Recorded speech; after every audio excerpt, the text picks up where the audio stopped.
Hello everyone, स्वागत करुच्चे YouTube channel पढ़ा study आउे। तो पे नेक्स्ट क्लास आम देखी +3 second semester political science honours core paper 3 unit 3 रो नारीवाद कौन। तो आज आम देखा नारीवाद वैशिष्ट्य बुझीगला। तो देख नारीवाद वैशिष्ट्य और सपक्ष युक्ति features and supporting arguments of feminism. तो देखा प्रथम रही मौलिक समानता फंडामेंटाल इक्वालिटी। तो देख नारी माने पुरुष मान परि समान, उभय ईश्वर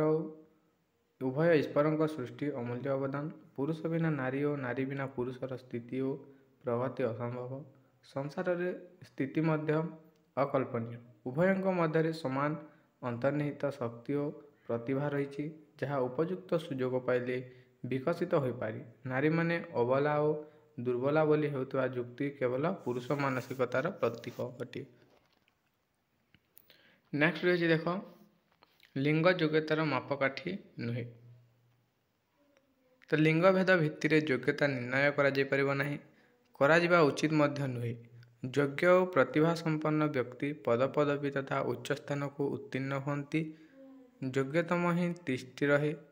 नीति वास्तविक लिंग आधार में कार्यकारी हुए नहीं। भारत परिप्रेक्षी स्वाधीनता संग्रामी और देशभक्त युद्धाराणी लक्ष्मीबाई, विदेश माटी रे गठित सुभाष चंद्र बोस को भारतीय जातीय सैन्यबाहिनी इंडियन नेशनल आर्मी, भारतीय जातीय सैन्यबाहिनी रो कैप्टेन दुर्गाबाई और लक्ष्मी सेहगल। तो भारतीय जातीय सैन्यबाहिनी रो कैप्टेन होचंते दुर्गाबाई और लक्ष्मी सेहगल। तो मिलित जातिसंघ साधारण परिषद सभानेत्री विजय लक्ष्मी पंडित, स्वाधीनता संग्रामी और राज्यपाल सरोजिनी नायडू, भारतीय जातीय कांग्रेस सभानेत्री आनी बेसांत, समाज सेविका नोबेल पुरस्कार विजयिनी मदर टेरेसा, समाज संस्कारवादिनी भगिनी निवेदिता, संस्कृत और शास्त्र विदुषी पंडिता रमाबाई, गणित विशारदा शकुंतला देवी, सफल एवरेस्ट शृंग आहुरिणी बचेंद्री पाल और कल्पना दास, महाकाशचारिणी कल्पना चावला, नृत्य पट्टयसी रुक्मिणी देवी अरुंडेल, यामिनी कृष्णमूर्ति, सोनाल मानसिंह, संयुक्त पाणिग्राही, सीतारा देवी, संगीत विशारदा MS शुभलक्ष्मी, शोभा मुदगल, लता मंगेशकर, आशा भंसल, वाणी जयराम, अभिनेत्री नरगिस दत्त,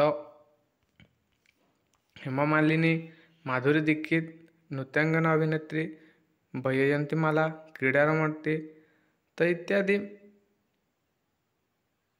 विचारपति फमिता बीबी आदि अनेक महिला जातीय और अंतर्जातीय स्तर में सफलतार जो स्तर स्पर्श कर अनेक पुरुषों अकल्पनीय। लिंग नुहे निजर योग्यता बल ऊपर को उठी एही महिला माने राष्ट्र निर्माण में गुरुत्वपूर्ण अवदान देइछंती बुझला।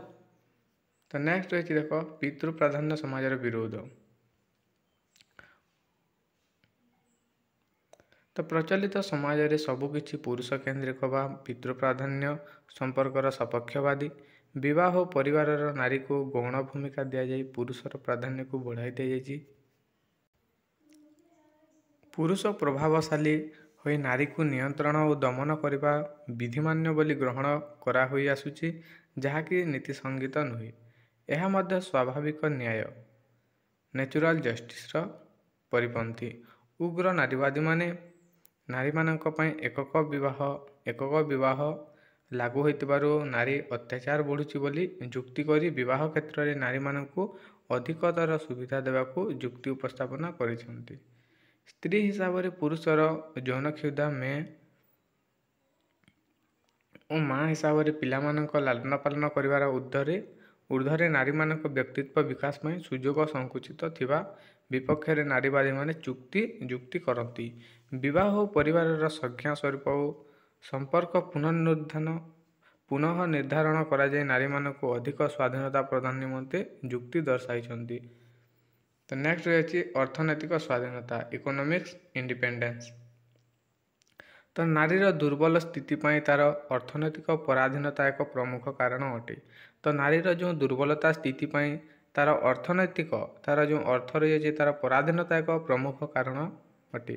ବିବାହ ପୂର୍ବରୁ ପିତା, ବିବାହ ପରେ ସ୍ୱାମୀ ଓ ବାର୍ଦ୍ଧକ୍ୟରେ ପୁତ୍ର ନାରୀର ଭରଣ ପୋଷଣ ଦାୟିତ୍ୱ ନେଉଥିବାରୁ ପୁରୁଷ ପ୍ରାଧାନ୍ୟ ଅହଙ୍କାର ନାରୀକୁ କବଳିତ କରି ରଖିଛି। ତ ଦେଖ, ବିବାହ ପୂର୍ବରୁ ପିତାର ଦାୟିତ୍ୱରେ ରହିଥାଏ, ବିବାହ ପରେ ସ୍ୱାମୀର ଓ ବାର୍ଦ୍ଧକ୍ୟରେ ପୁତ୍ର ନାରୀର ଭରଣ ପୋଷଣର ଦାୟିତ୍ୱ ନେଉଥିବାରୁ ପୁରୁଷ ପ୍ରାଧାନ୍ୟ ଅହଙ୍କାର ନାରୀକୁ କବଳିତ କରି ରଖିଛି।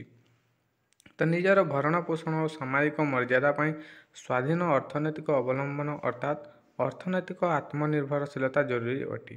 କିନ୍ତୁ ଏଥିପାଇଁ ପୂର୍ବରୁ ଅନୁମତି ଦିଆଯାଉନଥିଲା। ଘରର ଝିଅ ବୋହୂ ରୋଜଗାର କରିବେ ବା ସେଥିପାଇଁ ବାହାରକୁ ଯିବେ, ଏହା ପୁରୁଷମାନଙ୍କ ନିମନ୍ତେ ଅସହ୍ୟ ହେଉଥିଲା।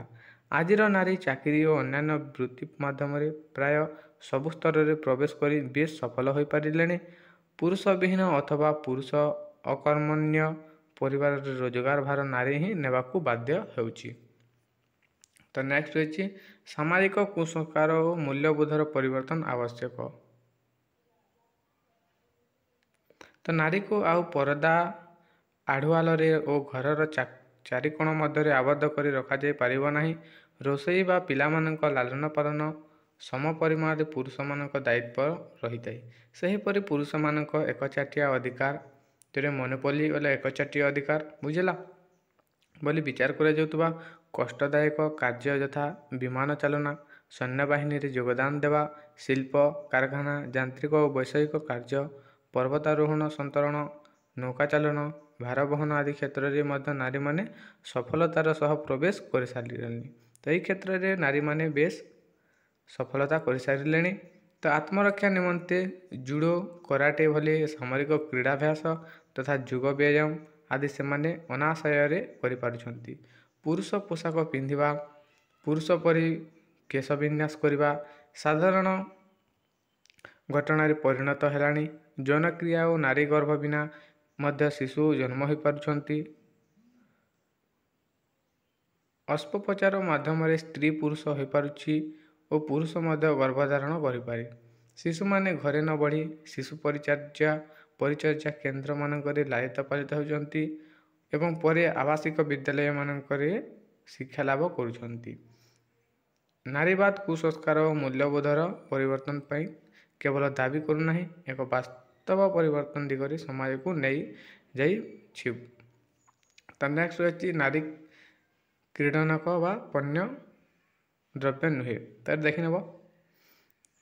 ତ ପିଲାମାନେ ଏଇଟା ଥିଲା +3 second semester political science honours core paper 3 unit 3ର ନାରୀବାଦର ବୈଶିଷ୍ଟ୍ୟ ବୁଝିଲା।